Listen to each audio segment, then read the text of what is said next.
Hi everyone, this is Worksheet 2.1, Pressure Volume Work and Electric Work. And in this worksheet I'm going to show you a couple other forms of work that we use in this class beyond just the force distance work. And if you recall from class, I gave you two definitions of the force distance work. I gave you an algebraic definition which assumes a constant force over a distance. I also gave you a calculus definition of work, which is that W goes from some starting position to some ending position, where the force is now a function of that position, dx. And the calculus form of work is necessary when the force changes depending on the position of the system somehow.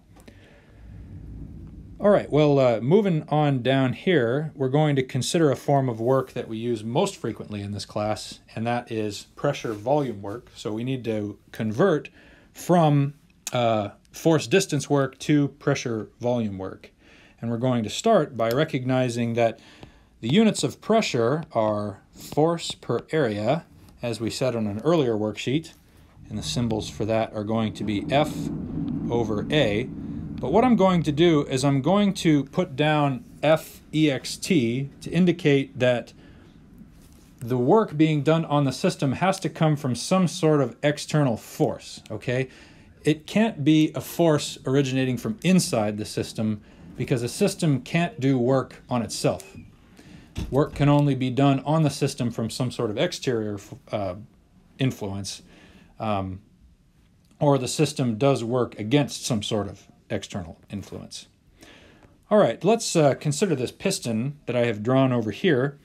And what I'm showing is a piston and a cylinder, and the cylinder has a cross-sectional area of A, and the piston itself has changed position from x1 to x2, and it's changed by some amount delta x, and that's because maybe I've used my hand to push that handle in and change the volume of that system. And notice that if I move the position of that piston in the positive direction, then my volume of my gas that's contained inside the piston, right inside here, is decreasing.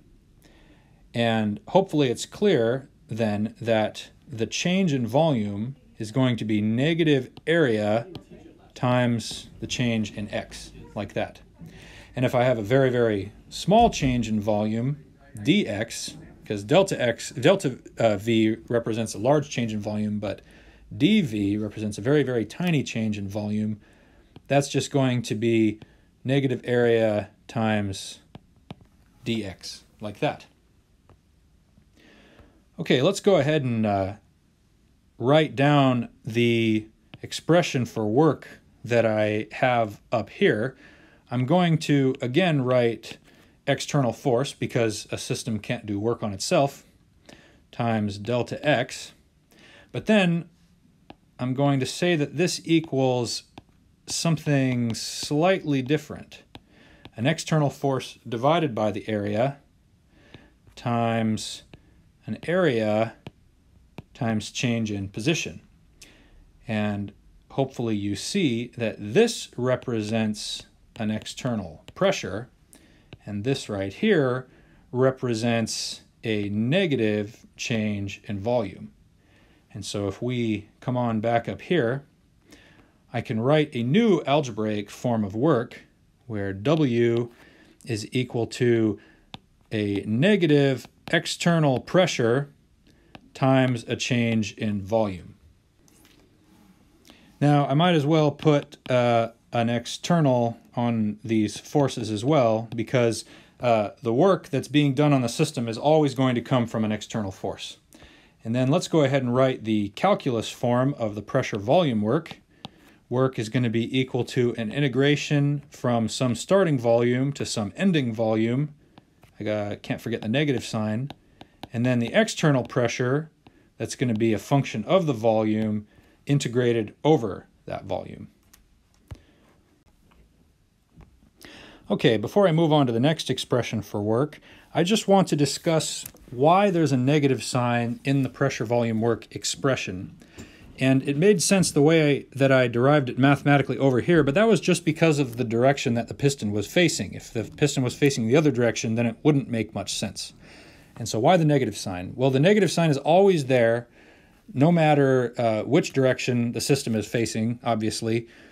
And so why is it always negative? Well, the best answer that I can give you is that a change in volume is going to have the opposite effect on the change in internal energy.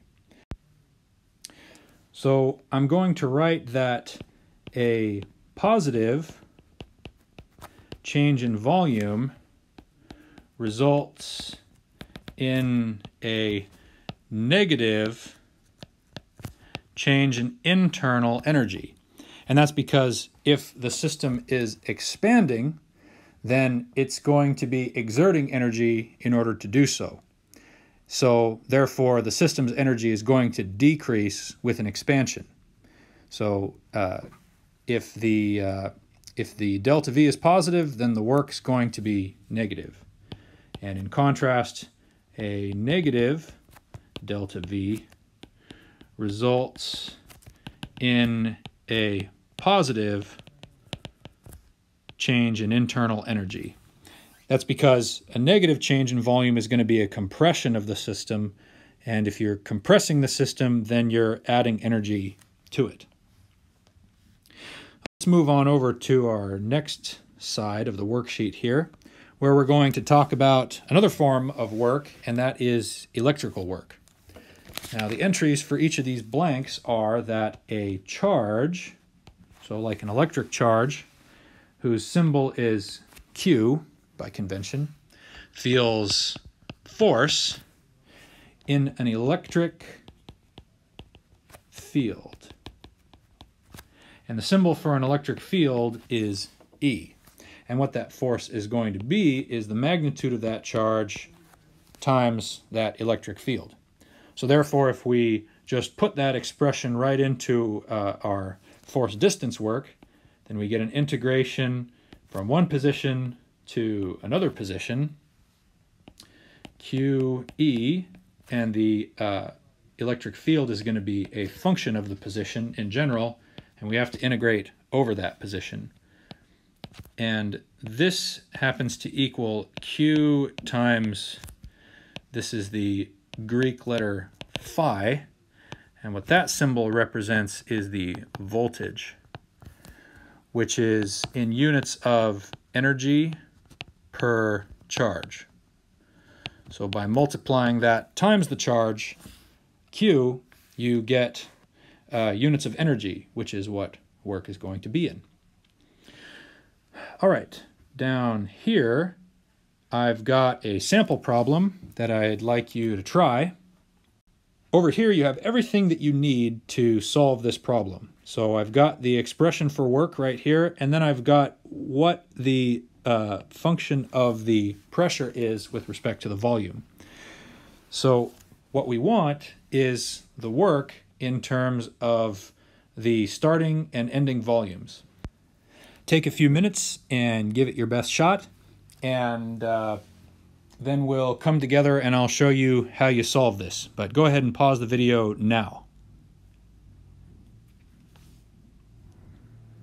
Okay, I'm assuming that you paused it and you gave it a try, and I'm going to show you how you do this problem now.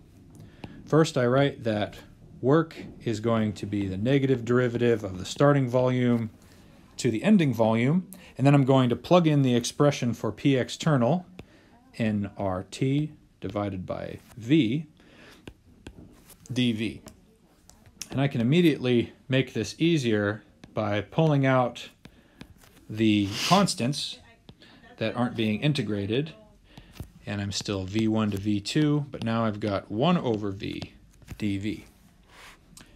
And the integral there is just going to be that work is equal to nRT log V, evaluated at the boundaries V1, V2, which is just negative nRT log V2 minus log v1.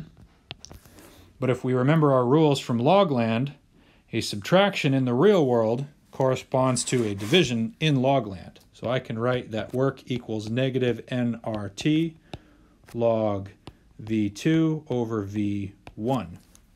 And you could stop there, but I'm going to show you one more step. I'm going to get rid of this negative sign by bringing it on the inside of the log. Because remember, a multiplication times a log is an exponent inside of logland. So then what this becomes is positive nRT log v2 over v1 to the negative 1th power, which is just nRT log v1 divided by v2. And that's it. That's our answer.